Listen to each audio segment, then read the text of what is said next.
I think a common misconception is that film work or documentary work doesn't require any sort of research or preparation. You just kind of go out into the field and start shooting randomly, whatever happens to pop up. Well, the first step is research, and then after I've completed all the research, the second step is kind of finding your contacts, finding your interviewees, and finding, deciding what you're going to use as B-roll and things like that. And so after you make those decisions, you start contacting people and making those connections, setting up interview times and things like that, and then you're actually in production. And that's kind of the cool part, when you start talking to people and finding out people's stories and kind of seeing commonalities between the stories and deciding how you're going to cut them together. This interview goes here, this interview goes here. Over time, you start to see a documentary form. You start to see either a character arc or thematic arc coming out of that. And personally, my favorite part is post-production, because that's when you get to see these stories build up, and that's when the final decisions are made, and there's a lot of power that the editor has, and yeah, it's a lot of fun.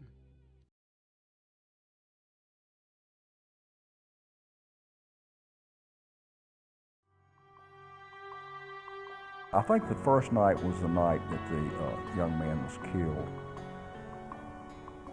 It ended up being some kind of gun battle. It's about around 6 o'clock, I think. Leon, his first cousin, took a notion to just walk over while the store was burned down. Just walking around, just looking. National Guard, when they saw Leon and his buddy, they shined the light on him. Leon stood still. He didn't go nowhere. Like I say, he held up his hand. That was it. And they shot him.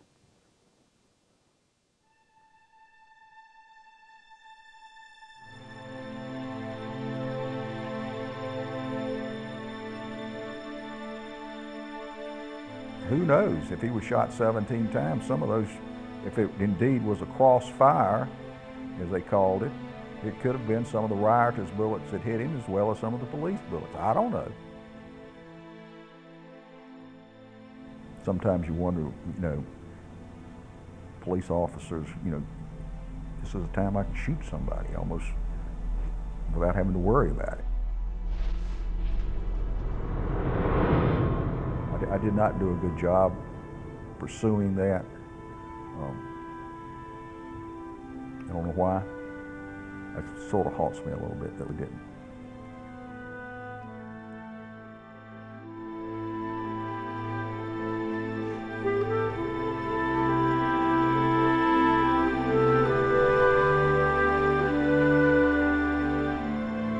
If whites in Burlington have no clue that a young, unarmed boy was killed, then it's easy to sort of, in a cavalier fashion, say, oh, what are blacks so unhappy about?